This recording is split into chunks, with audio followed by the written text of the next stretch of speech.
Welcome to F1 or F Off, your audio pit stop for F1 news, interviews, and race reviews. I'm your host, Idris. And I'm Gabe. You know I'm leaving that in, right? I'm not going to add actual cars flying by. That's just going to be you. Maybe that'll be the new snippet that I use for our transition, is just you going. Or since you just went to a Formula E race this weekend, maybe it'll just be. There you go. No, it's more like. It's what it's more like. That's cat's out the bag. Hello, everybody. Cat's out the bag. Today we are here to talk about Formula E. Yeah.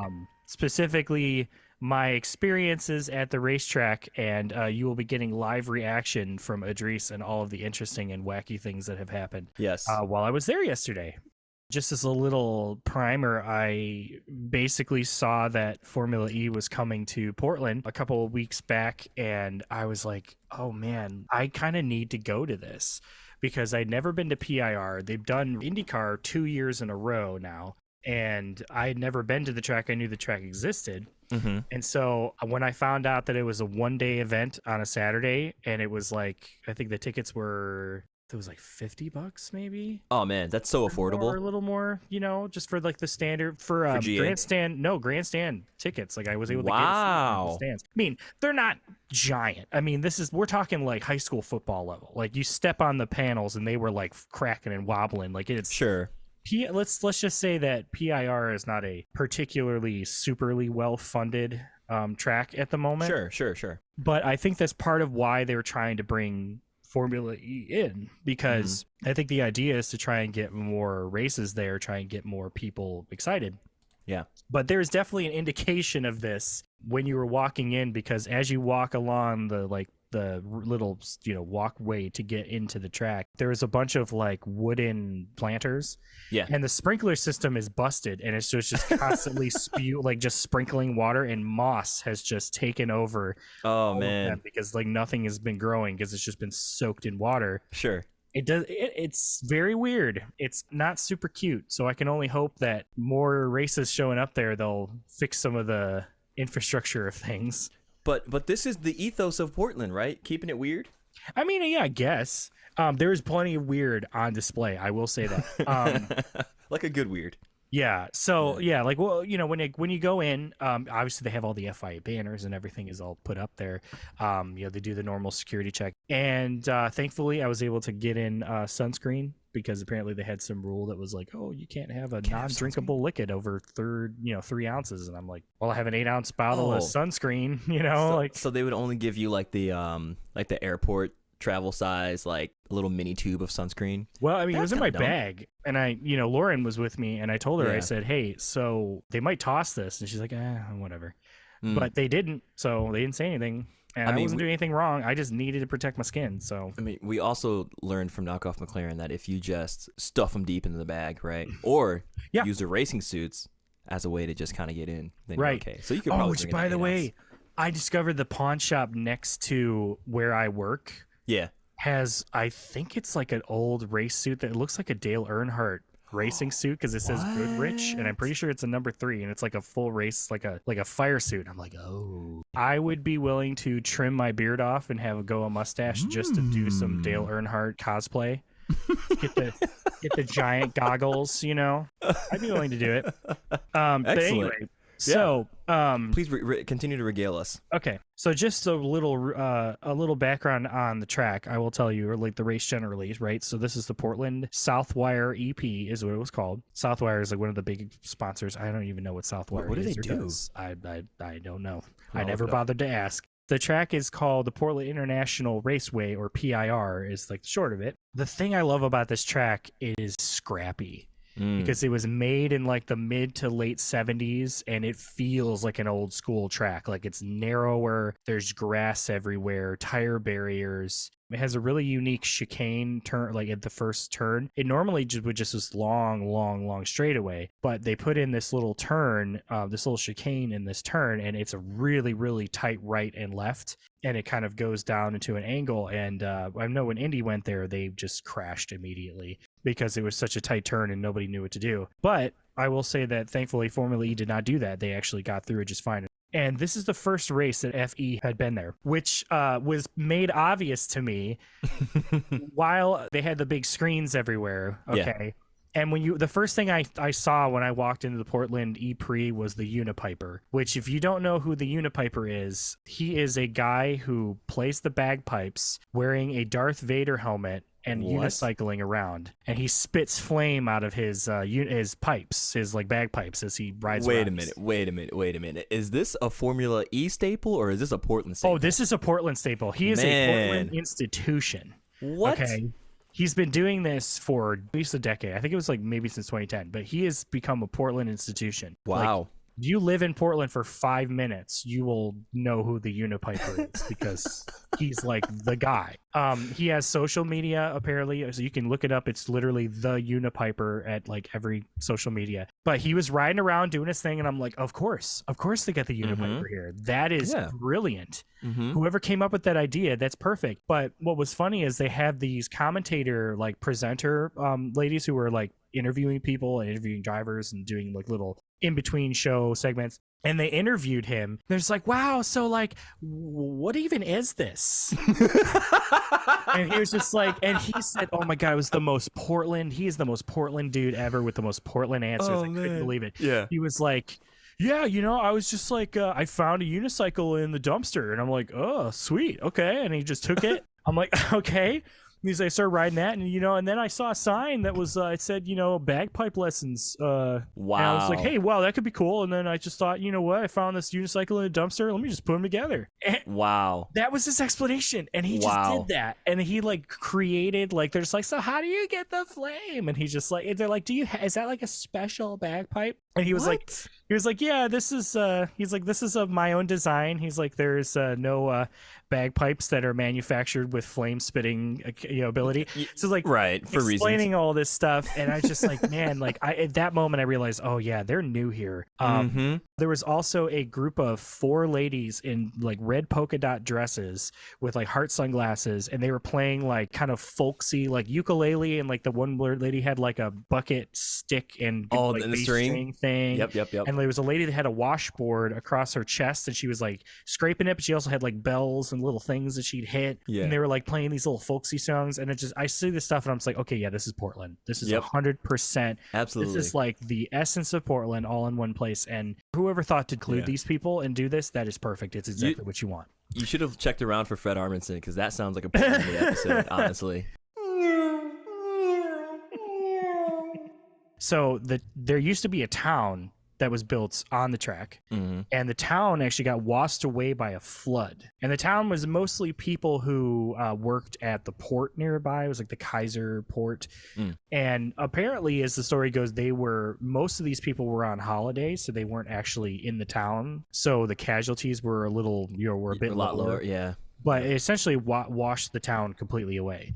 Jeez. And all the buildings were decimated, and they literally, after that, the abandoned area, they had all these roads were still there, and they just started, okay, well, let's just race bikes and stuff on the roads in the 60s. And so they did that until they built the purpose-built track in the 70s. Right. The track is very, very old school in a sense that it does not have an established paddock. It has grandstands, and it has a drag strip in the middle of it. Yeah. But Formula E actually built these giant tents to have paddocks up. Apparently when IndyCar shows up, they just have their little like 4 square tents that they just put up, and then everything is pretty much in the open. But Formula E has like all these big things that they're put up, and I feel like that might be something that they want to eventually have like actual built infrastructure. It'd be tough to say. I don't know how the track is going to evolve, but I will say that as an F1 fan coming into a Formula E, there were a lot of familiar things to me. The idea of practice sessions, qualifying sessions, paddock, you have all of that. That all makes sense. Safety car, whatnot. For the most part, that's kind of where the similarities end. Yeah. Because Formula E runs one day, basically, as the main event. So rather than having a 3-day weekend, you have... For the nerds, the dweebs, and the casuals, right? Right. You just have like a brief blip of the dweebs, and then it's just action. The nerds and the casuals are just bunched in together. Even though I will say that depending on who was on the grandstands during whatever particular session, definitely differentiated yourself from the dweebs and the casuals. Like the nerds were all at the grandstands during qualifying. There was just empty seats everywhere else because everybody else was just like getting beer and like trying to wait in line to do the driving simulator, which I didn't actually get a chance to do because the line was too long. I mean, you know how to drive. You do that daily. Yeah, but like if they had the pedals in the position and stuff, and it would have been cool. But your car isn't set up like that? No, it's not. No, I'm not. I'm a casual when it comes to normal daily driving. You're not racing down Mount Akina with the Sunstars. No. I could race down Mount Tabor though. That I could do this little park. We get in there. Anybody who is familiar with going to big concerts or doing like going to Warped Tour as a millennial who is an experienced Warped Tour goer, of course, the first thing you go to is the merch table. Because you do that when you first show up. Because if you want to try and do it later, nothing will be there, and you'll end up everything sold out. So we get to the merch area, and here's where the one of the only few cracks in this experience were, and that is their merch is terrible. Ooh, really? That's not even the design of it. It's just that all of the there are several teams that weren't even represented in the one merch tent that they had, and the shirts that were there were just made you look like pit crew. Like they didn't have like anything like if you wanted one of the teams is Andretti Racing, right? Yeah. So if you wanted anything Andretti, all they had available was a hat. Oh, that nope. Like no shirts, no key fobs. Well, I mean, they had. I mean, not for Andretti. No, not that I saw. Formula E had some generic stuff. They had some hats. They got a coffee mug, so I have a Formula E coffee mug because yes, that's what I'm doing. And I bought myself a shirt, and I may or may not have gotten you a couple of things. So. Nani? But yeah, so once we got through that, the next thing was to just look around stuff. They had all these interesting things in the fan zone area. Portland had built a fully electric fire truck, which they had on display, which was really fascinating. We didn't even realize it was an electric fire truck because it does not look like an electric fire truck. It's just like a normal fire truck. But it was electric, I'm like, okay, that's pretty cool. They had a company that does automation robots, like those like white arm robots. It's like like the ABB robotics. Yeah, they had one there like flying a flag, and I'm like, oh my god, like a robot flying a flag. I'm sold. And they also had this Nissan SUV that was all electric that was driving from the North Pole to the South Pole or vice versa, through the whole thing. And it has this trailer with this giant windmill on the top, and that's what they were using to help regenerate the battery for the car. Was that and like solar panels and like it was like this big expedition, so they had that all on display, and I'm like, that's really, really cool. They had one of the FE cars, which I got to see up close, and man, I'm just telling you, dude, these things look so cool. Yes, absolutely. I mean, we think F1 cars look cool, and they do. These things are a completely different animal. Yes. They're the whole design philosophy is just completely different, right? Like throw everything you know out of the window. I mean, outside of some minor aerodynamic stuff, but like battery packaging, CG, all these sort of things you have to think about in a different way when it comes to batteries and electronics. They don't even have a traditional wing. You know what I mean? Like they don't have like a wing spoiler. They just have these like aero like wing. They have these things to just I'm assuming just to create a certain amount of pressure. But like they don't have like a traditional downforce wing. And I would suspect that with the aero package and also the weight of the batteries might contribute. But I guess this is a good place where I will start to describe the differences. If I'm going to do anything, let's describe the differences in cars between F1 and FE, right? So F1 cars, obviously, they're big, they're wide, they run slick tires, they have an electric unit on board, but it's attached to a twin turbo V6 power unit. F1 cars have the DRS system. They have sort of like it's not really a push to pass, right? But it's like an electronic sort of enhancement system, like a defending, push button or whatever. So they kind of have something like that, right? They do a certain amount of harvesting of electrical power in the race and such, so on. Formula E cars are much narrower. They're very narrow. They're also just like basically just triangles. Like the body is just like this really sharp angle. It's like a delta shape. Yes, it's like a delta shape. That's exactly right. Still has the halo device. The tires are provided by Hankook, and they are the only manufacturer, so just kind of like Pirelli does only F1. but these tires are not slicks, they're grooved. And I got a chance, thankfully, I was super happy I was able to catch our good friend Elizabeth Blackstock at the track. Yeah. And it's so wonderful to see her. She's so delightful. She's a motorsport journalist. If you don't know, you know now. She has a book that she co-wrote with Atlantis King called Racing with Rich Energy. It was amazing. We met her at COTA. I met her and Atlantis at COTA, and it was a wonderful experience. We're so happy that we may have that connection and friendship now. But one of the things that I did was she told me, she's like, I want to get your breakdown of the race at the end. Like, I want to know what your thoughts were. And I gave her my breakdown. I also asked her some questions, and this was one of the questions I asked. I asked about the slick tires. I said, is there a reason for this? Like, why? And she said to me, as I quote, they don't have slicks because it's primarily a cost thing. It's cheaper to develop a single compound than multiple at once, especially since EV tires require a significant different composition and need to withstand the instant torque and power of an electric car, which makes a ton of sense. I knew it was cost saving because that's the whole point of this, right? It's sustainable cost saving things, right? So they have like their tires are essentially like all weather tires kind of. So I'm pretty sure they could run in the rain in those tires. They have a certain amount of dispersion. But that would make sense. You would think, I would assume like if they did ran slicks, they would probably have to be running a really hard compound in order to withstand the sort of instant torque, because I'll tell you, man, these things take off. It is wild to witness. It's no joke. Shocking, but really impressive.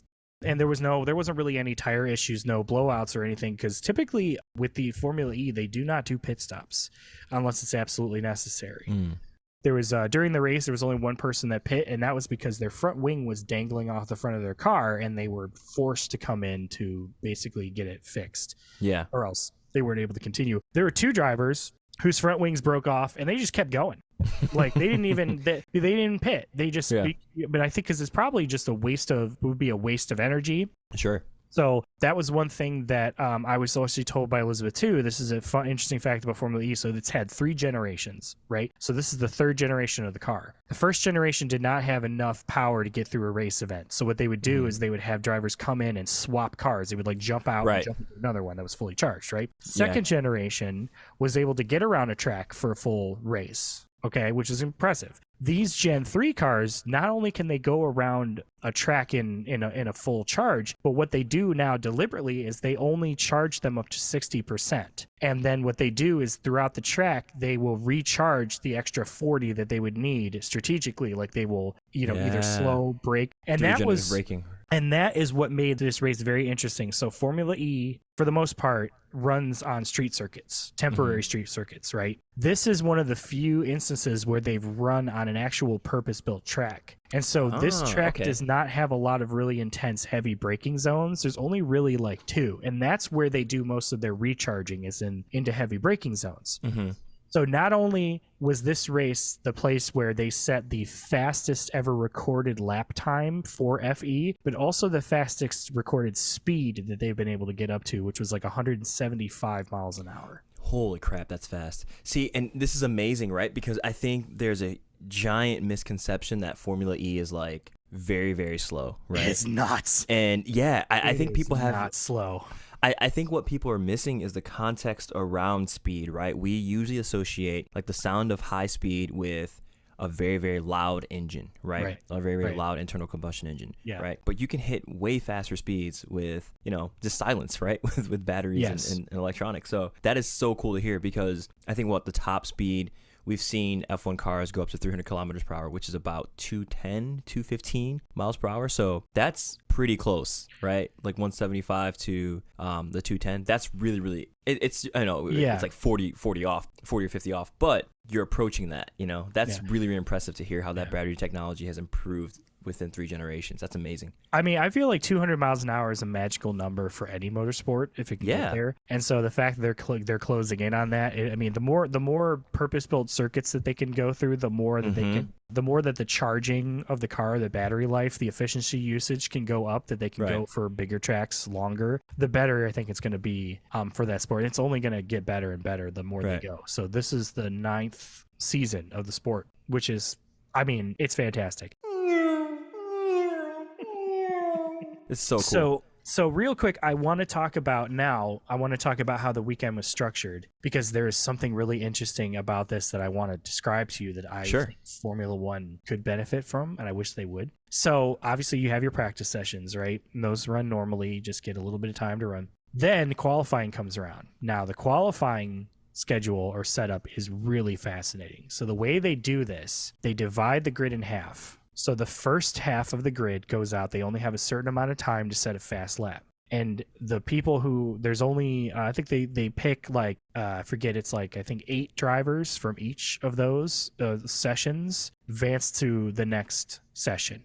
And then the next one after the group runs happen, which there are 2, they go to duels. Oh. And what they do is they do a thing where they will send out 2 drivers, and they're competing against only them. Right. So like one guy will go out and he'll do his warm up lap, and the other guy will follow him at like shortly after. And so you get this thing and do where, his warm up lap and then his hot lap. You get this amazing graphic on screen where you're seeing the 2 drivers in like these scales. And like as they're going through the section, one driver will creep up, and then like maybe one will switch depending on how quickly they're going. Yeah. And so there was one of the drivers was like way down below, but his third sector was so quick that just shot him right up, and he just passed the other guy. So there was this huge excitement, like, is he gonna do it? Is he gonna do it? So rather than doing like all of these people together and just watching, oh, he's gone up, oh, he's gone up, oh, he made it to third, oh, he made it, you're only focusing on 2 drivers at a time. And they do that up until there's 2 drivers competing for pole. They do like it's like a tier system. It's like quarterfinals, semifinals, finals. Okay. I mean, just here's the thing. I love that. I think that makes qualifying super exciting because it's like, 2 people duking it out. Yeah. I do fear that, like, if they were to try something like that in F1, because there's such a performance discrepancy between the top teams, like, you just get Max to just, like, blow things out of the water or whatever. But I don't know. I mean, what I like about it is that they're trying something different. That is the name of the game, and FE is at the point where you can experiment and people are down for it, right? Yeah. They're willing to change things up. One thing we didn't come across? Impeding. Oh, I thought you were going to say orange smoke, but yeah. There was no orange smoke. There was blue smoke. There was a fire somewhere outside of the track. I don't know what it was, but we did see that, and we're just like, okay. But yeah, no impeding. Nobody was getting in front of each other because they were all sent out in a sequence deliberately. Right. It's about the performance at that point, right? Yeah. It's not a thing of Carlos can say like, oh, well, we were all impeding one another and blah, blah, blah, blah, blah. Yeah. So no, it was just, it's done sequentially in this way that keeps your attention, and it makes it you can focus on each battle as it happens. And I think it's an interesting format, and I think it would make for some really good shakeups. And even in F1, I think it's possible, because I also think about it too. If you have a driver who's up against somebody else, there's a lot less pressure if you're not just competing against everybody. You know what I mean? You can kind of focus in a little bit more, which I think is impressive, and I would very much prefer to see in the sport. Yeah, absolutely. So let me ask you a question at this point. So with how things were, okay, so you said everything occurs on one day, right? Right. So you have all the events on Saturday. Can you give us a quick rundown of like how many practice sessions there are, and then there's the qualifying and then the race? Like, are we seeing 3 things in one day, and it's over the course of like 4 hours, or how does that work? Yeah, so it was 3 events. So the day before they did a practice session, which I think you could go to the track and witness, but it was a very short event, so I think it was mostly just for the teams. The beginning of the day, on the Saturday, there was first practice in the morning at like 10:30 or so, I think. And then they also did a thing where if you got there early enough, you could do a meet and greet with the drivers, which was fascinating, but you have to be there at like 9:30. So you get free practice 1, and then there was about like an hour and a half break before qualifying. Then they ran qualifying, and qualifying ended sometime after noon, I think maybe like 12:40 or so, I think it was, or maybe I'm trying to remember when we started. And then there was like a 3 to 4 hour break before the race started, because the race started around like 5. So wow. So basically that was a time, went back to the van zone. I met up with Elizabeth. We chatted for a while, got myself a slushie. One thing that I did notice in the fan zone, so they had where the gaming area was, I could not help but notice, I'm like, this DJ must be a millennial, because the were there a lot of No, songs. no, it was apple bottom jeans, boots with the fur. With the fur. Yeah.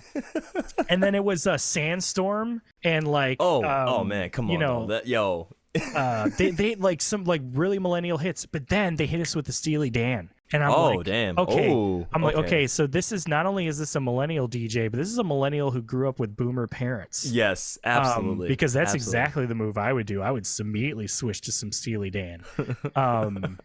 So that was really fun to witness. And then while we were waiting, also too for the race bit, there was a live band performing. Cool. And it was like a jam band. I think they were called Cactus Cause or something like that. Okay. I didn't see. I couldn't see the way that they had their name displayed on the thing. It's hard to read. Sure. Yeah. But there was a guy who played flute, sang, and did saxophone, and then it was just a 3-piece behind him. And he did a flute instrumental version of "Rock with You" by MJ, and I was just like, what? I was like walking to get some food, and I looked over. I'm like, what? That's what I mean. It is. Oh, dude, did you get? Is there audio recording? I did get some audio. Oh man. Okay. All right. I need to hear this. Yeah, I was gonna send it to you. I missed like the main melody part because with audio I got was their band laying down the groove in the background and him just like going at it on like a flute. It was nuts. Yeah, that's dope as hell, man. Yeah. Oh, I can't wait to hear that. There were like fire dancing performers happening. There's all this crazy stuff going on. I will say the food, phenomenal. Easily worlds ahead of what we had at Coda. Worlds ahead. Remember how in Coda all we could really get that was worth the money was like a rice bowl? Those rice bowls, yeah. I mean, those are some good rice bowls, though. They were, but like I got like a chicken sandwich. It was the size of my cell phone, and it cost me like $12. Yeah. I go here, and I was able to buy 3 queso tacos. Yeah. Okay. That were very filling and very good and full, and it was $7 for the 3, and that lasted me like the rest of the day. I was seeing people getting burritos for $10, and they were like burritos. Massive. Yeah. Like they were not skimping, and I was like, I'm like, oh, thank you. I'm like, this is also quintessentially Portland. The food is on point. Yeah. Speaking of which, do you remember at Coda when we got we were at Coda? It was like day 2 or day 3. And I think, Gabe, you got a burger the day before, right? And it was like $10 and it was fine.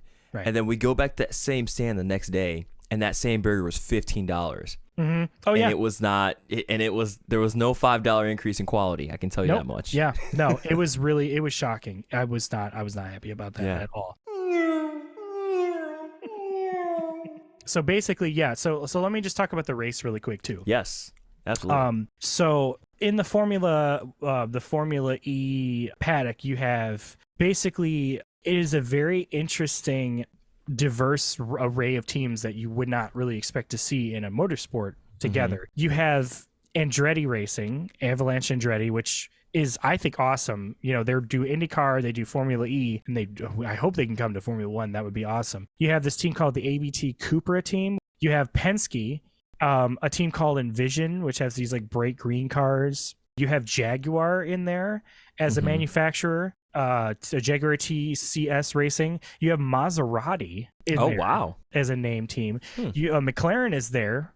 They have Nissan power units because also Nissan is a team there. And then you also have Porsche. So you get these it's just like such an interesting mixture of names you wouldn't really think to hear in like a racing context, like an open wheel like this. I guess Audi used to be in there, but I think that's where they pulled out, and that's where Cupra comes from, because they're actually like a new car manufacturer, I guess, like some exotic, whatever.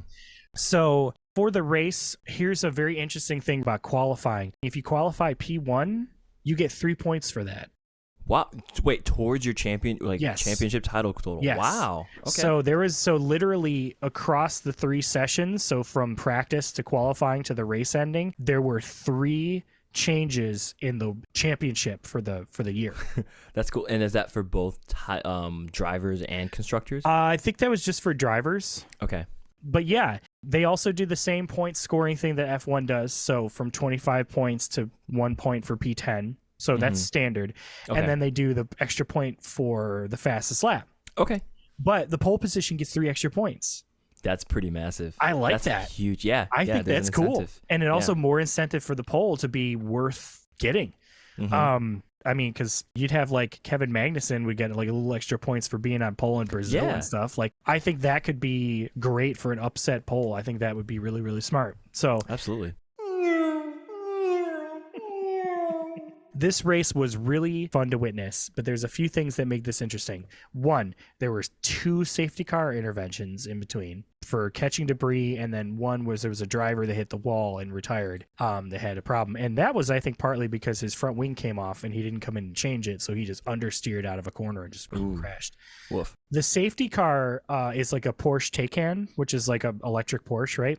Mm-hmm. It looks amazing. It's like covered in all these multicolored paints. It's really awesome. And one thing that's unique about the safety car in Formula E is that it does not book it around the track. They drive very slow. And the reason for that is obvious. It's because they're conserving battery life. Yep. So the reason why they're not just booking it around the track as fast as they can, like unlike Formula One, where you got to keep the car cool and, don't want it to overheat, you got to get the air rolling to it. With Formula E, it's because they're not trying to use extra battery. So they'll drive the car around really nice and slow, which I picked up on immediately because I'm just like, okay, that makes logical sense, right? Yeah. The other thing that Formula E doesn't do is they do not do pit stops. So there wasn't teams diving into the pits unless they needed to, because, and I think this is really important, because all of these cars are pretty much the same, like they're all like the same sort of aero package, and relatively, I think they're the power units are where they sort of differentiate a little bit. They all ran pretty much together. They were not spreading out across the track. They have what's called an attack lap, which I think we've talked about before, where they will drive through a portion of the track and then that gives them an energy boost. Yeah. So the result of this was that this race had 400 place changes happening. Whoa. Yes, because there would be drivers who were using their attack lap. Some were not. They only had 6 total minutes of attack lap time. Yeah. And when you're done, you're done. Yeah. As drivers would come through the wide portion of the track to take their attack lap, they would be passed by half the field. And those all counted as passes. So between that, and there were there were so many lead changes. It was hovering between I think across the span of 2 laps, there were 3 different lead cars that I witnessed coming through, because all of them were conserving their time. They're conserving their battery life. It was incredible to see. And it made it super, super exciting. And I will also say that I did get a chance during qualifying to witness them fly past at full speed, because there's a little section where you could see the start finish line. Yeah. And when they came through, it was just whoo, whoo, and it was just Jesus. Yeah. It was shocking. One thing I will say though too, in line with that, these things they're not loud, but they're exciting to hear as much as it is to see, because they have that really intense whine, but you can hear the air, that air from the flyby is just so intense, and mixing in with the whirring noise from the electric motors, it's wild. But here's the crazy thing though too. So you know how they have the screen, right? And they'll show the track. They play music the entire time during the whole race. To fill the gap of the cars not making noise on track. Okay. So the whole time it's just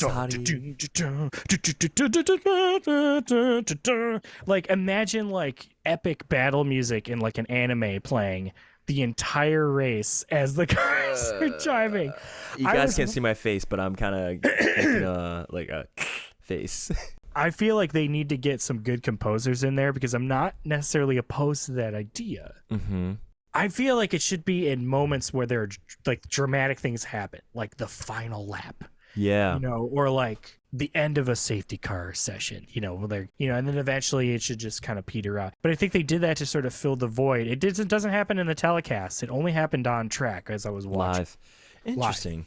Yeah. I feel like that idea could be adjusted a bit. You don't even have to play it the entire time. I think just like you said, final lap, and maybe the music kind of starts up again at maybe every 10 to 15 minutes, just to kind of fill the gap, it doesn't have to be consistent like that. Yeah. I feel like that would probably grate on me a bit, but this being your first time, I guess, you'd have to attend multiple, races to kind of get a good feel as to whether or not it's annoying, Right. Well, and the race is also not 2 hours long. Right, So, yeah. like, you know, you're not sitting there like watching Max fly by with, you know, here comes Max, and it's just, you know,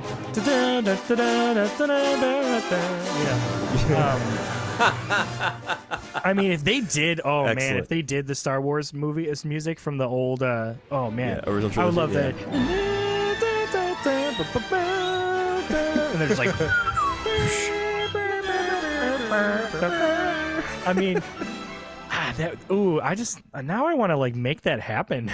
I want to like just superimpose that music over a clip of it. That would be incredible. Yeah. Maybe at least that last lap. So yeah, that was pretty much the race in a nutshell. It was super great, super fun to see. It was really quick and over. I managed to get a chunk of carbon fiber from a wing that came off of one of the cars, which was awesome. I think you posted to our story. Yeah, I'm gonna put it in a shadow box. I just have to be really careful because there are fragments of the carbon fiber that stuff will mess you up. Yeah. So like I had Don't to play just with that. I have to like I'm leaving it in the bag that it's in now, and like when I get the shadow box together, I'll just like put some gloves on and I'll make sure to kind of stick it in there. But I want to like make a little background for it.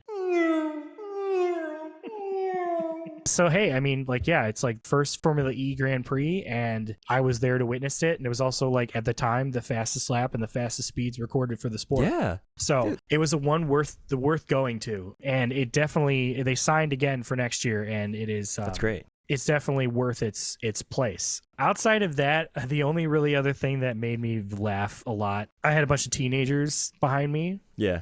Man, were they teenagers with attitude? No, they were just you know, listening to them speculate about what's happening on track with such authority was kind of adorable. It's like, oh well, he's not gonna do it. He's not gonna do it. No man, no, he's slower. You see, he's slower in that turn. Yeah, see, he's slower, and then he like the guy beats him. He's like, oh wow, I thought he was slower. Yeah. Or like, well, you know, they've got it, dude. They've got to have safety car. They got to have safety car coming on the track, man. They got to do it. And it's like, no, he just grabs the thing, like, you know, or like it's just them getting so excited. They also described Michael Andretti, who, if you don't know, is the owner of like all the Andretti racing teams and was a race winner himself. Also, son of Marco. And I'm sorry. That's what they said, though. They were just like, well, who's Michael Andretti? Oh, he's the son of a famous race car driver. It's like, well, yes.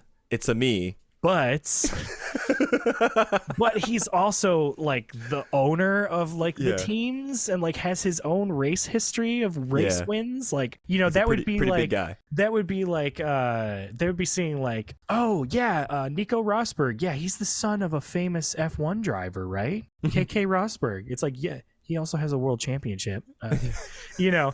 So it was just funny. Like you could tell these guys were just they're probably relatively new to the sport. But I just was giggling because I'm just like, man, I was definitely that when I was younger. You know, just like course. Speaking with. I mean, I still do it to this day. I speak with authority on things I really don't even think I know. Yeah. But I'm a little better at making it sound like I know what I'm talking about, and then it's plausible. You know what I mean? I don't claim to be an expert, but I will make you believe that I know what I'm talking about. I mean, we have a podcast, for crying out loud, you know? Yes. We know what we're talking about, everyone. Which, by the way, Idris, I'm going to say it here and now, that we are the FE of Formula One podcasts. This is why, okay? I can roll with the analogy. We are very exciting. We are very fun. We keep things pretty short and pretty sweet, and nobody knows who we are. And we don't hardly get people listening to us. You guys are having a very cathartic session today. This is just... It's not completely true. I know we got a lot of people listening, but it feels that way. Yeah. No, we appreciate all of you who listen and send us feedback. I think the best part of doing this is just getting to just speak our minds, right? And we hear what you guys think about what we think, right? Yes. And I love dialogue and being able to just go back and forth with people and hearing their perspectives based on their experiences. So yeah, that's what we're all young about. And scrappy, you know, and we're here to have a good time. And that's weird. And that's the best thing. And that's also why I love FE, because it is young, it's scrappy, and it's here to have a good time. Yeah. And it's also here to try and help the environment recover a little bit and kind of be a gateway for people who, you know, a possible avenue of motorsport to where we can continue to enjoy the excitement of it. Yeah. But without, you know, continuing to damage the planet in the way.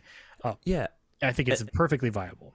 And that's a good point you bring up. And that's one thing I wanted to say about Formula E. I think people think electric vehicle technology and electric car racing is a joke. And one of the reasons I wanted us to really talk about this is because I want us to counter that narrative, right? Because it's not true. Like, these technologies are very, very mature, right? You can see the rapid iteration of growth and rapid achievements that they've achieved over the last 3 generations just within the sport. And electric vehicles, whether they become 50% of available vehicles out there, or 90, or maybe it's 15 or 20, they have their place, you know what I mean? And Yes. that technology is really useful for certain things. Yeah. And I think just from the experience and the story that you shared with us here about the Portland Southwire ePrix, which, by the way, they're a software company. Okay. Makes sense.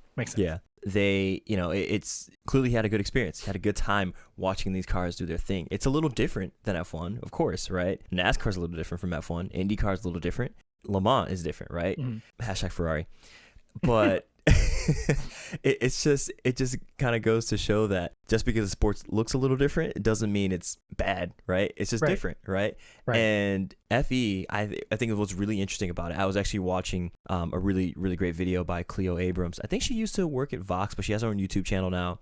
She has a primer, depending on how you pronounce it, on like what is Formula E, right? Just kind of Formula E explained for dummies. Yeah. And I don't think people realize that Formula One, what it is for like road car development for these giant vehicle manufacturers, Formula E kind of serves a similar purpose, right? Right. And we don't know what the racing, like the landscape of racing will look like as far as motorsports is concerned in the next like 10, 15 years. And the fact that Formula E has like a 25-year like license, they're the only racing series that can be a Formula like electric based series, right, by the FIA, is massive. Because who knows, maybe 10 years from now we become Formula E or F off, right? Like, yeah, because that might become the primary. Like, maybe that should be the sport. name of the episode: Formula E or F off, FE or F off, FIFO.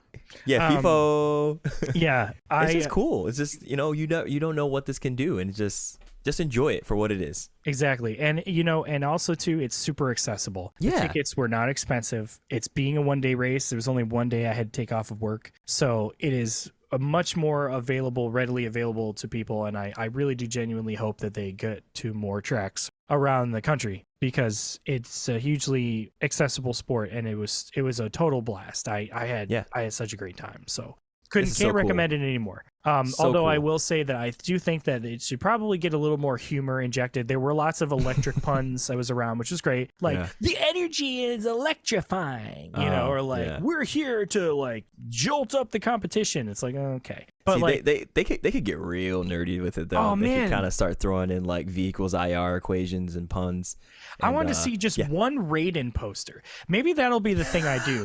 Maybe I will be the guy who shows up to FE dressed as Raiden, and I will just pose like, with the hat and everything. The way to sell it though, you really got to just run around with your arms out in front of you yelling corn on the cob. That's it. You know how, okay, so the reason I say that, this is for anyone who plays Mortal Kombat. Raiden has a move, I think it's like back forward, or back forward back, right? And he just flies towards the enemy, like pretty much like Super Saiyan, like Superman, like arms full out in the air, thrusts into them, and like throws the enemy back. And as he's saying that, like the name of the attack, like it sounds like he's saying corn on the cob. It's like corn on the cob. You can look it up on YouTube. Okay. It's like, it sounds just like that. I was I just have corns on the cobs as my hands, and I run you can do that too. And they'll get you can do that. Yeah, people like that. No, I love it. Yeah. Apart from the Unipiper, they also had the Sasquatch running around too. So there was definitely Portland was representing. I will definitely say that. Oh, that's so great. Yeah. I'm so glad you had this experience. Yeah. And the other thing too, I want to say for the fans, the people, the FOOFO fam, if you guys like this kind of content, we can do a lot more of it. Just let us know. I mean, we are actually going this weekend to the Mid-Ohio IndyCar race. We should do some live streaming. Yeah, we're gonna do some live streaming. We will drop a location pin for where we are if any listeners want to meet up with us and just chat and talk about IndyCar, F1, FE, whatever it is. Let's talk about it. Oh yeah. And why Fast and Furious Tokyo Drift is the worst of the franchise. Yes. Yeah. But just being able to go to these events and give you like live reactions and our thoughts on where things are through the FOOFO lens, we're all about it. So Yeah. Holla. All about it. Holla. All right, everyone. Well, thanks for listening to this episode of FE or F Off. You can find us anywhere you listen to podcasts.